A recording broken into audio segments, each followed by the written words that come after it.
Welcome back mahasiswa, berjumpa lagi dalam ibadah khusus mahasiswa Campus Connection. Saya harap dimanapun kita berada, kita senantiasa dalam kondisi yang baik dan tetap mengandalkan Tuhan dalam setiap hal yang kita lakukan. Hari ini kita sama-sama mau belajar kembali firman Tuhan. Mari kita siapkan hati kita terlebih dahulu sebelum kita masuk lebih jauh ke dalam pembelajaran firman Tuhan yang ada. Mari sama-sama kita berdoa. Tuhan, kami mengucap syukur untuk penyertaan-Mu dalam kehidupan kami. Kami mengucap syukur untuk anugerah Tuhan yang senantiasa ada bagi setiap daripada kami. Kalau sebentar kami akan mendengarkan firman-Mu. Berbicaralah kepada setiap kami ya Tuhan. Kami siapkan hati kami untuk menerima kebenaran firman Tuhan hari ini. Kami menyerahkan waktu ke depan ke dalam tangan-Mu. Hanya di dalam nama Tuhan Yesus Kristus kami berdoa. Amin. Satu kali teman-teman, saya pernah menemukan kendala dengan laptop yang saya gunakan. Jadi pada waktu itu, laptop saya ini wifi-nya putus nyambung. Lagi dipakai, sebentar-sebentar disconnect dari jaringan. Disambungin lagi, nanti lagi dipakai berapa lama putus lagi sendiri gitu, disconnected sendiri. Begitu terus, sehingga menghambat penggunaan laptop tersebut. Tentunya teman-teman pernah mengalaminya ya. Kalau yang pernah mengalami wifi putus nyambung, nggak enak rasanya gitu. Kita lagi kerja dengan nyaman, kerja dengan santai, dengan smooth semua, tiba-tiba wifi-nya mati gitu. Nah, kartu wifi atau modul wifi yang seharusnya ada di laptop itu diciptakan untuk terus bisa terkoneksi dengan jaringan, justru dia mengalami error dan berulang kali terputus dengan sendirinya. Dan pada akhirnya mengakibatkan penggunaan laptop tersebut nggak maksimal. Mengakibatkan terjadinya gangguan-gangguan yang ada dengan laptop tersebut. Nah, teman-teman, dari pengalaman saya dengan laptop saya yang putus nyambung ini mirip juga dengan kehidupan kita. Kita diciptakan Tuhan sebagai makhluk sosial, diciptakan Tuhan untuk saling terhubung, saling terkoneksi, baik dengan Tuhan maupun dengan manusia yang lain. Tetapi, seringkali kita mengisolasi diri dan tidak mau terkoneksi dengan orang lain. Putus nyambung juga nih, kayak kartu wifi itu tadi gitu. Rancangan dan rencana Tuhan untuk kita tidak pernah menempatkan kita untuk sendirian atau untuk kita terisolasi dari dunia luar. You will never stand alone, teman-teman. Tuhan nggak menempatkan kita seorang diri. Berapa banyak dari kita yang pernah merasa sendirian? Berapa banyak dari kita yang pernah merasa kesepian? Terkadang mungkin kita bisa jadi lagi berada di tengah-tengah keramaian gitu. Kita di tengah-tengah tempat yang rame, tapi kita merasa sepi. Bisa jadi kita punya banyak teman main, tapi tetap merasa sendiri. Satu faktanya nih teman-teman, kita tidak pernah sendirian. Tuhan menciptakan manusia untuk terhubung dengannya, dan juga terhubung dengan orang-orang di sekitarnya. Sekali lagi teman-teman, kita diciptakan untuk terhubung satu dengan yang lain. Namun seringkali kita sendiri yang membatasi hal tersebut. Jadi hari ini, dimanapun kamu berada, di kota manapun, mungkin kamu lagi mengikuti ibadah ini dari layar laptopmu, layar handphonemu. Satu yang saya mau sampaikan, kamu adalah bagian dari Campus Connection. Kamu adalah bagian dari komunitas ini. Tuhan sedang membangun gerejanya. Kita tahu gerejanya tidak bicara tentang gedung bangunan, tetapi kamu dan saya. Ini yang disebut sebagai gereja. Seperti yang dituliskan oleh Paulus di dalam Efesus pasal yang kedua, ayat 19 dan ayat yang ke-22. Saya akan bacakan untuk kita semua. Ayat yang ke-19. Demikianlah kamu bukan lagi orang asing dan pendatang, melainkan kawan sewarga dari orang-orang kudus dan anggota-anggota keluarga Allah. Ayat ke-22. Di dalam Dia kamu juga turut dibangunkan menjadi tempat kediaman Allah di dalam roh. Teman-teman, kalau kamu baru pertama kali mengikuti ibadah online ini, selamat bergabung. Kamu bukan orang asing. Tetapi seperti yang disampaikan Paulus di dalam Efesus pasal yang kedua ini, kamu adalah kawan sewarga. Di tengah nature manusia yang diciptakan Tuhan untuk terkoneksi ini, seringkali kita terseret arus sehingga yang tadinya kita terkoneksi, kita menjadi terisolasi. Banyak faktor yang membuat kita yang harusnya terkoneksi satu sama lain, tetapi malah kita jadi terisolasi. Apa saja faktornya? Banyak. Perkembangan teknologi misalnya, adanya sosial media, dunia maya, kemudian pengalaman kita melalui pandemi COVID yang kemarin, dan lain sebagainya. Kita yang seharusnya terkoneksi satu dengan yang lain, kita malah jadi punya tendensi untuk terisolasi. Kalau teman-teman mengingat beberapa tahun yang lalu ketika COVID, kata-kata ini sangat umum kita dengar, isolasi, isolasi. Kalau kita terbiasa dan membiarkan isolasi ini terjadi, ini berbahaya untuk setiap kita, teman-teman.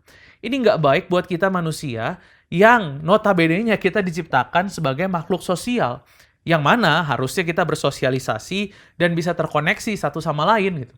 Tetapi karena hal ini, malah kita jadi terbiasa sendiri, dan lama-kelamaan, kalau ini dibiarkan, kita akan menjadi manusia yang nggak punya tujuan hidup, nggak menemukan makna dari setiap kehidupan yang sedang kita jalani.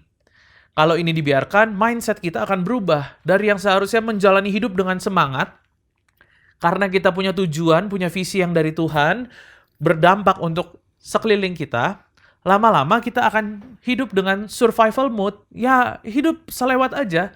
Yang penting saya bisa mendapatkan uang, saya bisa hidup, saya malas kejar mimpi saya malas bersosialisasi, yang penting saya makan ada, pakaian ada, rumah ada kegiatan sehari-hari, cukuplah. Nggak perlulah bermimpi besar, punya relasi sama banyak orang. Nggak, yang penting hidup nyaman, aman, cukup, selesai.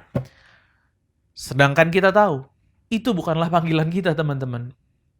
Panggilan kita adalah fight to find the connection gitu. Kita diciptakan untuk terkoneksi satu dengan yang lain.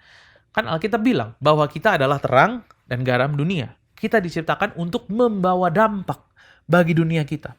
Kalau kita nggak mau berhubungan dengan orang lain di sekitar kita, bagaimana caranya kita mau membawa dampak tersebut? Hal ini akan mustahil untuk dilakukan. Contoh, kalau di perkuliahan kita, Tuhan taruh kita di kampus tertentu, Tuhan taruh kamu di kampus tertentu. Bukan hanya untuk masuk kuliah, dapat nilai bagus, dapat gelar sarjana, lalu selesainya bisa kerja gitu. Tuhan menempatkan kamu di satu tempat tertentu, supaya kamu bisa bawa dampak bagi orang lain di sekitarmu, bagi teman-temanmu yang ada di kampusmu. Kalau kita malah menghindar untuk terkoneksi dengan mereka, dan malah kita menyendiri, terisolasi, bagaimana kita bisa membawa dampak ke dalam hidup mereka? So, teman-teman, apa yang harus kita lakukan untuk kita terus bisa terkoneksi dengan Tuhan dan juga satu dengan yang lain? Hal pertama yang bisa kita lakukan adalah mengingat kesetiaan Tuhan. Remember the faithfulness of God. Ya, karena setiap orang, setiap kita perlu Tuhan. Saat kita mulai merasa sendiri, lonely, kita merasa sepertinya, wah, hidup ini meaningless ya. Nggak ada maknanya karena masalahnya banyak banget. Pengen lari rasanya, pengen nyerah. Satu hal yang harus kita lakukan adalah kita mengingat kebaikan Tuhan dalam hidup kita. Mengingat kebaikan dan kesetiaan Tuhan dalam hidup kita. Karena pasti ada, teman-teman. Coba flashback lagi, apa yang Tuhan sudah kerjakan di dalam hidup kita. Bagaimana Tuhan memelihara kita sampai dengan hari ini. Tuhan bawa kita sampai di titik saat ini. Bagaimana Tuhan buka jalan keluar saat rasanya nggak ada jalan. Saya percaya, teman-teman, dimanapun kita ada saat ini, hari ini adalah jawaban dari doa yang pernah kita panjatkan sama Tuhan sebelumnya.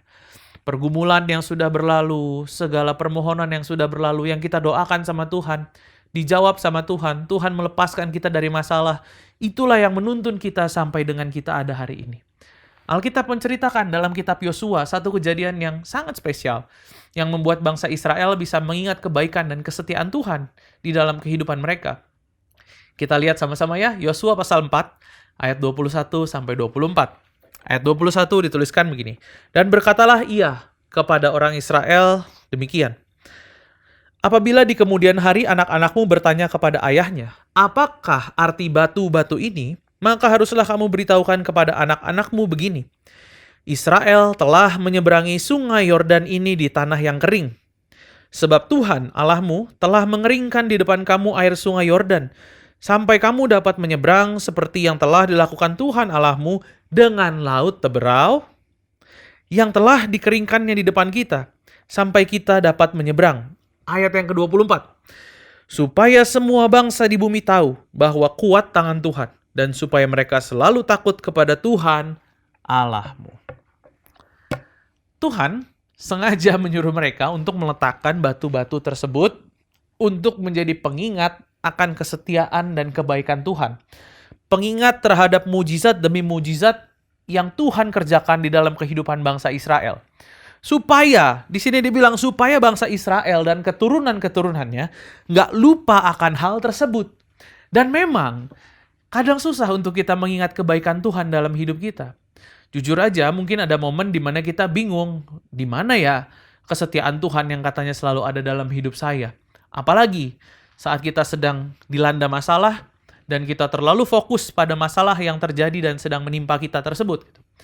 Tetapi teman-teman, hari ini satu hal, selalu melihat lagi kepada kebaikan dan kesetiaan Tuhan yang ada untuk kehidupan kita. Tuhan setia. Tuhan baik untuk hidup kita. Dia menuntun hidup kita sampai dengan kita ada hari ini. Untuk memudahkan kita mengingat kebaikan dan kesetiaan Tuhan. Seperti yang kita baca dari Yosua pasal yang keempat barusan. Coba teman-teman, kita bisa membuat batu-batu peringatan Allah kita. Kalau di sini dibilang orang Israel disuruh bikin batu-batu untuk peringatan. Supaya kalau di kemudian hari anak-anakmu bertanya, mereka bisa menjelaskannya, mereka bisa memberitahukannya. Nah, sekarang coba kita bikin batu peringatan Allah kita gitu. Kita bisa tulis di jurnal kita apa yang Tuhan lakukan dalam hidup kita. Sehingga saat kita mulai goyah, saat kita mulai ragu, kita mulai capek jalanin hidup ini, kita bisa terus mengingat kebaikan Tuhan di dalam kehidupan kita. Buatlah monumen-monumen peringatan itu. Monumen peringatan akan kebaikan dan kesetiaan Tuhan bagi hidup kita. God is faithful. Tuhan kita adalah Tuhan yang setia. Amin. Teman-teman gak harus ngambil batu beneran, tapi kamu bisa tuliskan di bukumu, tuliskan di notesmu, atau kamu punya satu barang yang bisa menandakan bahwa ini adalah tanda kebaikan Tuhan bagi hidup saya. Pada intinya, buatlah batu-batu peringatan Allah kita sendiri. Supaya juga kita bisa mengingat bahwa Tuhan setia memelihara kehidupan kita.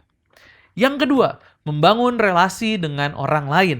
Everybody needs somebody. Setiap orang memerlukan seseorang. Yang kedua ini teman-teman, yang harus kita sadari adalah kalau kita selalu perlu orang lain untuk berada di sisi kita. Kita perlu orang untuk cerita, kita perlu orang untuk berbagi beban. Kita perlu orang untuk bertumbuh bersama. Kenapa? Karena nature manusia, kita adalah makhluk sosial yang nggak mungkin kita lakukan segala hal dengan kekuatan kita sendiri. Nggak mungkin kita mengisolasi diri tanpa kita bersosialisasi dengan orang-orang yang lain. Alkisah pada abad yang ke-13, hidup seorang raja yang bernama Raja Frederick II di Jerman. Berawal dari rasa penasaran tentang dari manakah bahasa itu berasal. Sang raja mencoba terus untuk menemukan jawabannya sehingga muncullah sebuah ide. Raja Frederick mengambil beberapa bayi untuk diasuh dengan cara yang tidak wajar. Seperti yang sudah saya katakan, bayi-bayi inilah yang digunakan sebagai bahan percobaan untuk mencari jawaban dari pertanyaan tadi. Adapun perlakuan yang diberikan kepada para bayi ini adalah seperti ini, teman-teman. Para pengasuh dilarang untuk melakukan komunikasi apapun, baik verbal maupun non-verbal, kepada para bayi tersebut. Jadi, nggak boleh ngomong, nggak boleh berkomunikasi apapun di depan bayi-bayi tersebut. Sebelum semuanya terjawab, di tengah-tengah masa percobaan, hal yang tidak diinginkan terjadi. Sayangnya, bayi-bayi ini meninggal dunia. Untuk penyebabnya, tidak ada satu hal yang pasti, tetapi ada sumber yang mengatakan bahwa karena tidak pernah diajak berkomunikasi. Walaupun semua kebutuhannya tercukupi, mereka dikasih makan nggak telat, dikasih baju, kasih tempat tinggal yang nyaman, tanpa berkomunikasi tapi, cuman nggak boleh diajak ngomong, nggak boleh berkomunikasi. Akhirnya bayi-bayi itu tidak dapat bertahan hidup. So, teman-teman, dari cerita ini, apa yang bisa kita petik? Kita butuh orang lain dalam hidup kita. Setiap orang butuh seseorang lain dalam hidupnya. Kita butuh orang yang tepat untuk ada bersama kita, untuk bisa saling membangun dan saling bertumbuh bersama. Ingat kata kuncinya, orang yang tepat, bukan sembarangan orang. Kita perlu orang lain, yes, tapi perlu orang yang tepat. Ada satu statement yang bilang seperti ini, the difference between where you are and where God wants you to be depends on having the right people in your life. tanpa orang yang tepat, kita tidak akan bisa menuju ke tempat yang tepat. Yang menjadi pembeda adalah seseorang yang tepat tersebut. Satu ayat untuk hal ini teman-teman. Kita lihat sama-sama dalam Amsal 14, ayat yang ke-7. Jauhilah orang bebal, karena pengetahuan tidak kau dapati dari bibirnya. So how do we find the right person? Gimana cara kita untuk bisa menemukan teman atau partner yang tepat untuk pertumbuhan kita? As simple as doa sama Tuhan untuk mengirimkan teman, partner yang bisa jalan bareng kita. And it would be great kalau kita bisa melayani bersama, berkomunitas bersama, karena kita akan mendapatkan satu value yang sama gitu. Yang terpenting saat kita membangun koneksi dengan orang lain adalah be real. Jadilah diri kita apa adanya, be genuine teman-teman. Namun di sisi yang lain, kita juga harus mau berubah dan bertumbuh untuk menjadi lebih baik dan tidak membiarkan diri kita apa adanya. Be genuine atau be real bukan bicara tentang ya saya seperti ini. Ini genuine-nya saya, aslinya saya begini. Ya mau gimana lagi? Bukan seperti itu ya teman-teman. Tetapi be genuine, be real adalah jadilah dirimu sendiri, tetapi tetap terbuka terhadap ruang untuk belajar dan bertumbuh. Tadi pertama kita belajar untuk mengingat kebaikan dan kesetiaan Tuhan. Kemudian yang kedua, membangun relasi. Karena setiap orang membutuhkan orang lain untuk ada di sampingnya. Nah, yang ketiga, teman-teman. Yang ketiga adalah berbagi cerita kehidupan. Kenapa perlu berbagi cerita kehidupan? Karena somebody needs you. Menyadari kalau orang lain membutuhkan kita. Ada orang lain yang butuh kamu dalam hidupnya. Teman-teman, saya percaya setiap dari kita adalah jawaban doa dari orang lain. Tuhan mengirimkan kita untuk menjawab kebutuhan orang lain yang ada di sekitar kita. So, kehadiran kita berharga, kehadiranmu berharga. Jangan pernah berpikir kalau diri kita nggak berguna, kehadiran saya nggak diharapkan sama semua orang. No, teman-teman. Saya yakin dimanapun kita berada, setiap kita, dimanapun kalian berada saat ini, di kota manapun, kamu adalah jawaban doa untuk orang lain di sekelilingmu. Kehadiranmu, sapaan, senyuman yang kita berikan, bisa jadi itu membawa dampak bagi kehidupan mereka. Cerita kita, testimoni kita, yang mungkin buat kita biasa aja, tapi itu bisa jadi membawa dampak yang besar untuk kehidupan orang lain. Jadi, jangan anggap remeh tindakan sekecil apapun yang kita lakukan, karena bisa jadi itu memberikan dampak yang besar bagi orang lain. We never know, kalau kita lagi chat teman kita, sekedar memberikan semangat kuliah atau semangat dia untuk bekerja, itu bisa membawa dampak yang besar bagi mereka. Siapa tahu mereka lagi stres, lagi mengalami depresi atau kondisi yang berat, apapun yang sedang mereka alami. Nggak ada hal yang terlalu kecil atau terlalu remeh saat kita melakukannya dengan tulus untuk mengasihi orang lain. Ingat teman-teman, kita nggak diciptakan seorang diri. Bukan berarti walaupun kita terbiasa melakukan semuanya sendiri, jadi kita nggak butuh orang lain dalam hidup kita. No, bukan ya. Bukan seperti itu. Kita diciptakan untuk terkoneksi satu dengan yang lain. Hari ini, jangan biarkan rasa malas menghalangi kita untuk membangun relasi. Jangan biarkan alasan, saya kan introvert kak, ngomong gini aja kayaknya sulit. Jangan biarkan alasan itu membuat kita nggak connect dengan orang lain. Tuhan menciptakan kita untuk berkomunitas. Never stand alone. Karena Tuhan ciptakan kita bukan untuk alone, teman-teman. Saya berharap setiap kita dapat membangun relasi dengan benar dan menemukan komunitas yang tepat supaya kita bisa bersama-sama bertumbuh di dalam Kristus. Amin. Mari sama-sama kita berdoa. Tuhan, kami bersyukur untuk firman Tuhan yang sudah disampaikan hari ini. Kami bersyukur untuk tuntunan Tuhan, pemeliharaan Tuhan, kesetiaan Tuhan yang senantiasa ada dalam hidup kami sampai dengan hari ini. Kami bersyukur kalau Engkau tidak pernah meninggalkan kami, Tuhan. Hari ini kami berdoa, Tuhan, biar kami punya sikap hati yang benar di hadapan Tuhan. Biar kami mampu mengesampingkan segala ego kami, segala rasa takut kami, segala rasa malas kami, dan biar kami dapat hidup menjadi terang dan menjadi garam itu Tuhan. Biar kami dapat hidup memuliakan Allah, membawa dampak bagi orang-orang di sekitar kami, berkomunitas dengan benar Tuhan. Kami berdoa juga Tuhan, Biar Tuhan yang menuntun kehidupan setiap daripada kami, menuntun kami dimanapun kami berada saat ini. Biar kami dapat menemukan satu komunitas yang tepat, yang Tuhan sudah rancangkan untuk kami bisa bergabung dan berada dan bertumbuh di dalamnya. Tuntun kami Tuhan, berikan kami petunjuk daripada Tuhan. Terima kasih Tuhan, dan hari ini juga hamba-Mu berdoa bagi semua teman-temanku dimanapun mereka berada. Biar kiranya Tuhan yang memberkati kehidupan-Mu, Tuhan memberkati perkuliahan-Mu, ada nilai-nilai yang terbaik yang Tuhan berikan dalam kehidupan-Mu.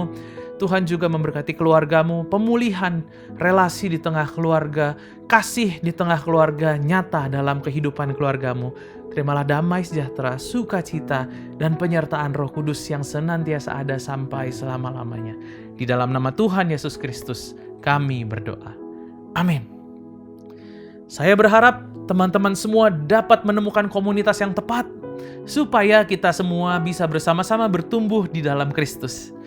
Bagi teman-teman yang masih memerlukan dukungan doa ataupun konseling berlanjut, silakan scan QR Code yang ada di layar. Ada para pendoa dan para konselor yang siap untuk melayani teman-teman sekalian. Sampai jumpa minggu depan. Tuhan Yesus memberkati.